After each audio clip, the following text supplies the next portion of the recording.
This is One Sentence News, a daily podcast featuring 3 news stories with a sentence-long summary and 1 sentence of context apiece. I'm Colin Wright. This is a sponsored message. Recently, I started using Anchor as my podcast host. Anchor offers benefits that most other hosts do not. It's free to use, but it also has a collection of tools that allow you to create a podcast completely within the Anchor website or smartphone app. They distribute your show to Apple Podcasts, Spotify, and all the other distribution channels without any additional effort on your part. And you can make money from your podcast without any minimum audience size. So you can use it as a more traditional podcast host like I do, but it's also got everything you need to start a podcast from scratch in one place. If you're keen to give it a shot, download the free Anchor app or go to anchor.fm to get started.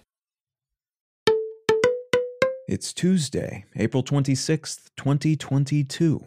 Let's talk about the news. From BBC News, Russia-Ukraine war summary. The Turkish government has declined to renew a deal with Russia that allowed them to fly military aircraft bound for Syria over Turkish airspace. U.S. Secretaries of Defense and State met with Ukrainian President Zelensky in Kyiv over the weekend, where they agreed to provide more heavy offensive weaponry to Ukraine. Russian forces have reportedly resumed attacks on a steel facility in Mariupol, where Ukrainian forces and civilians remain hunkered down, despite Russian President Putin's claims that they would be partitioning off the facility rather than further attacking it. And Russia has been stripped of its hosting privileges for next season's figure skating Grand Prix event by the International Skating Union because of their invasion.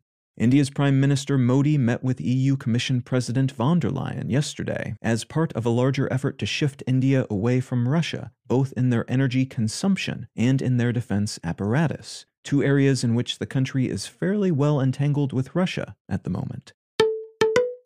From France 24. Liberal newcomer beats conservative 3-time prime minister in Slovenian elections. The Liberal Slovenian Freedom Movement Party's candidate, Robert Golob, has defeated the incumbent conservative prime minister, Janez Janša. This is being seen as a stunning defeat, as the Freedom Movement Party was only founded by Golob in January, and Janša, who is seen by many to be illiberal and anti-democratic, has been Prime Minister of Slovenia for 3 terms. Golob took around 35% of the total vote, compared to just under 24% for Janša.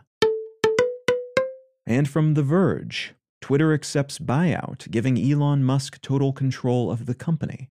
The CEO of Tesla and SpaceX and the richest man in the world, Elon Musk, has offered to buy social network Twitter for about $44 billion, and Twitter's board has accepted the offer. This purchase price values the company at $54.20 per share, which is a 38% premium on the company's stock price when it was originally revealed that Musk had scooped up enough shares to become the network's largest shareholder. And it comes in the wake of several weeks of will he, won't he drama, during which it wasn't clear whether Musk actually intended to buy the company or was just trying to gain leverage to do away with aspects of it he didn't like, most of them ostensibly free speech related. This is considered to be a pretty big deal in part because Musk is such a colorful character with a whole lot of cultural and business world clout. And because Twitter, despite not having the monetary success of other large US-based social networks, is generally seen as having outsized influence on what's being discussed globally. If you're finding some value in One Sentence News, consider leaving a quick review wherever you get your podcasts and/or sharing the show with a friend. You can find out more about this show or subscribe to the email version at onesentencenews.com, and you can support this and other related projects, like the Let's Know Things and Brain Lenses podcasts, at understandery.com.